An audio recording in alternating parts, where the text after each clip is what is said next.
Hello guys, నేను మా హాస్టల్లో ఒక ఫ్రెండ్ స్టోరీ మీతో షేర్ చేసుకోవాలనుకుంటున్నాను. నిన్న నైట్ మేమిద్దరం కూర్చొని మాట్లాడుకుంటూ ఉన్నాం. సడన్గా తను బాధపడుతుంది.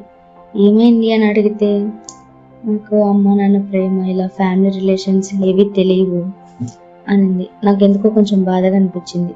అసలు ఏంటి, ఎందుకు తెలీదు, ఏమైంది అని అడిగితే తన గురించి ఎక్స్ప్లెయిన్ చేసింది. మాదొక చిన్న ఫ్యామిలీ. అమ్మ, నాన్న, నేను, తమ్ముడు. అమ్మ నాన్న చాలా ప్రేమగా ఉండేవాళ్ళు. నాన్న పొలం పని చేస్తూ ఉండేవాడు, అమ్మ ఏమో ఇంట్లో పనులు చేసుకుంటూ డాడీకి సపోర్ట్గా ఉండేది. సడన్గా పొలంలో బాగా లాస్ వచ్చింది. ఒక ఇయర్ ఊరంతా అప్పులైపోయాయి. నాన్న ఈ బాధలో తాగడం మొదలుపెట్టాడు. నేను అప్పటికే అమ్మ పొట్టలో ఉన్నాను. అమ్మ నన్ను మోస్తుంది. నాన్న పట్టించుకోవడం లేదు. అమ్మతో రోజు తాగి గొడవ పడుతూ ఉండేవాడు. ఇంత గొడవల్లో కూడా అమ్మ కూలికి వెళ్ళి ఇంటిని నడిపేది.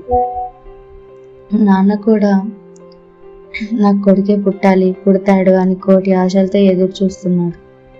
కానీ నేను పుట్టాను. నాన్న నన్ను హాస్పిటల్లో చూసి బయటపడేయండి అంటూ కోపంతో వెళ్ళిపోయాడు. చూస్తుంటే టైం గడిచిపోయింది. నాకు 6 ఏళ్ళు వచ్చాయి. కానీ నాన్న మారలేదు. నాకు ఇప్పుడు ఊహ తెలుస్తుంది.